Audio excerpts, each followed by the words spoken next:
అందరికీ నమస్తే అండి. చాలామంది స్టూడెంట్స్ నన్ను అడిగారు, "సార్ మేమిప్పుడు అడ్వొకేట్‌గా కోర్ట్‌లో ప్రాక్టీస్ చేస్తున్నాము. సీనియర్స్‌గా ఉన్నాము. ఏజ్ కూడా మిడిల్ ఏజ్‌కొచ్చాము. మేము పాలిటిక్స్‌లో అంటే రాజకీయాల్లో ఎమ్మెల్యే, ఎంపీగా, వార్డ్ కౌన్సిలర్‌గా ఇలా పోటీ చేయవచ్చా? నామినేషన్ వేస్తే మా ఎన్రోల్‌మెంట్ క్యాన్సిల్ అవుతుందా? మా ప్రాక్టీస్ పరిస్థితి ఏంటి? వివరాలు చెప్పమని" అడిగారు. కొన్ని సందేహాలు తీర్చుకుందాం ఈ వీడియో ద్వారా.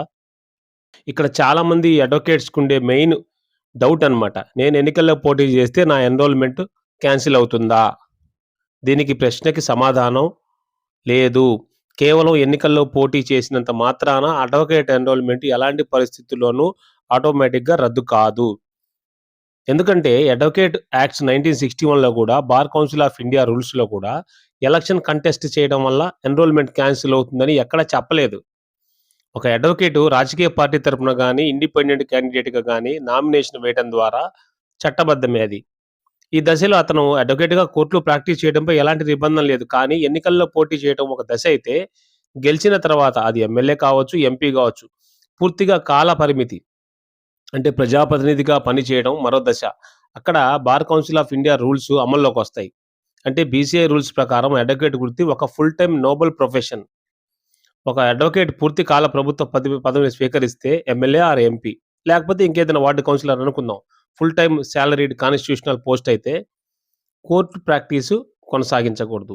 సినిమాలో కూడా నటించొచ్చు. కానీ ఫుల్ టైమ్ ప్రొఫెషన్‌గా ఉండకూడదు. ఒకవైపు ప్రజాప్రతినిధిగా ప్రభుత్వ విధానాలు, చట్టాలు చేయటం. మరోవైపు అదే విధంగా ఆ ప్రభుత్వానికే వ్యతిరేకంగా ప్రజలకు సంబంధించి వాదించడం చేయకూడదు అని బార్ కౌన్సిల్ భావిస్తుంది. అందువలన ఒక అడ్వకేట్ ఎమ్మెల్యే లేదా ఎంపీగా ఎన్నికైన వెంటనే తన అడ్వకేట్ ఎన్రోల్‌మెంట్‌కు సరెండర్ చేయవలసిన అవసరం లేదు. కానీ కోర్టు ప్రాక్టీస్‌ను తాత్కాలికంగా నిలిపివేయాలి. దీన్నే సాధారణంగా సస్పెన్షన్ ఆఫ్ ప్రాక్టీస్ అని అంటారు. ఇది శాశ్వత రద్దు కాదు. ఎమ్మెల్యే లేదా ఎంపీ పదవీ కాలం పూర్తయిన తర్వాత రాజీనామా చేసి, తర్వాత మళ్ళీ బార్ కౌన్సిల్‌లో సమాచారం ఇచ్చి అడ్వకేట్‌గా ప్రాక్టీస్ ప్రారంభించవచ్చు. ఉదాహరణకు కపిల్ సిబల్, అరుణ్ జైట్లీ, చిదంబరం వంటి సీనియర్ అడ్వకేట్లు మంత్రులుగా ఉన్న సమయంలో కోర్టులో వాదనలు చేయకపోవటం దీనికి మనం చూసాము.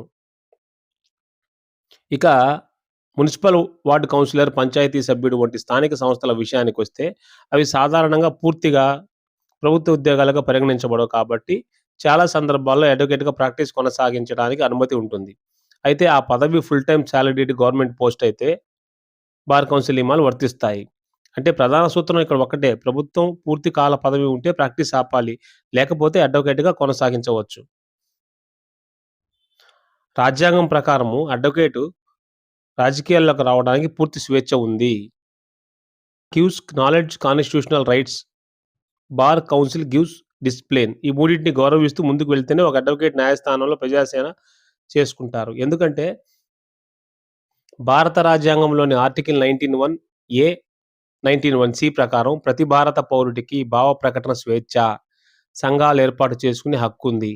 అదేవిధంగా ఎన్నికల్లో పోటీ చేయడం కూడా ఒక రాజ్యాంగబద్ధమైన హక్కు. అడ్వకేట్స్ యాక్ట్ 1961 లేదా భారత రాజ్యాంగంలో ఎక్కడా గూడా అడ్వకేట్ రాజకీయాల్లోకి రాకూడదు అని, ఎన్నికల్లో పోటీ చేయకూడదనే నిషేధం లేదు.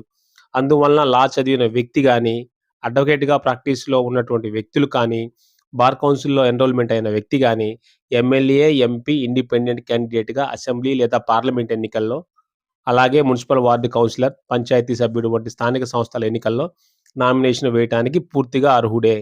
భారతదేశ చరిత్రను పరిశీలిస్తే లా బ్యాక్‌గ్రౌండ్ నుంచి రాజకీయాల్లోకొచ్చిన ప్రముఖుల జాబితా చాలా పెద్దది. ముఖ్యమైన వారుగా డాక్టర్ బిఆర్ అంబేద్కర్ స్వయంగా ఒక గొప్ప న్యాయవాది. మహాత్మా గాంధీ గారు లండన్‌లో లా చదివి అడ్వకేట్‌గా ప్రాక్టీస్ చేశారు. జవహర్లాల్ నెహ్రూ కూడా లా విద్యను అభ్యసించారు.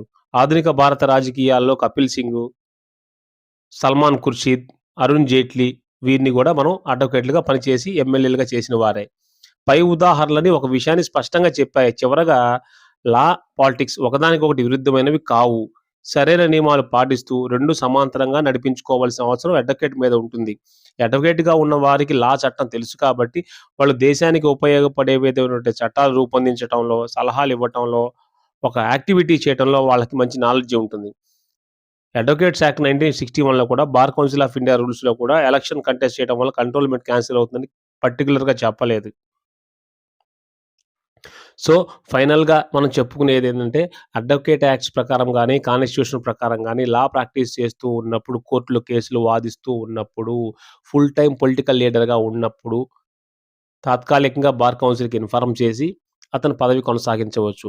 ఆ పదవి కాలం ముగిసిన తర్వాత, లేదా పార్టీలు మారినా, లేదా అతనే ఇష్టపూర్వకంగా దాన్ని వదిలేసినా, తర్వాత అడ్వకేట్‌గా కొనసాగించే హక్కును ఈ యొక్క అడ్వకేట్ గారు కలిగి ఉంటారు. కాబట్టి నాకు తెలిసిన అవగాహన మేర బేసిక్ సమాచారం అందించాను.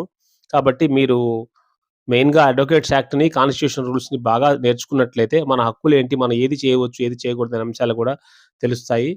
ఈ వీడియో అందరికీ షేర్ చేయండి. ఎందుకంటే కొంతమందికి అడ్వకేట్స్‌కి పొలిటికల్ ఇంట్రెస్ట్ ఉంటుంది. ఏదో సమాజ సేవ చేయాలనో, లేకపోతే జస్ట్ ఆ పేరు కోసమో సంథింగ్ పాలిటిక్స్‌లో తిరగాలని అట్లా ఉంటుంది. కాబట్టి అడ్వకేట్ ప్రాక్టీస్ చేస్తున్నప్పుడు దానికి సంబంధించిన విషయాలు, రూల్స్ తెలుసుకున్నట్లయితే రియల్ ఫ్యాక్ట్స్, క్లియర్‌గా డీటెయిల్స్ నేను మీకు చెప్పాను.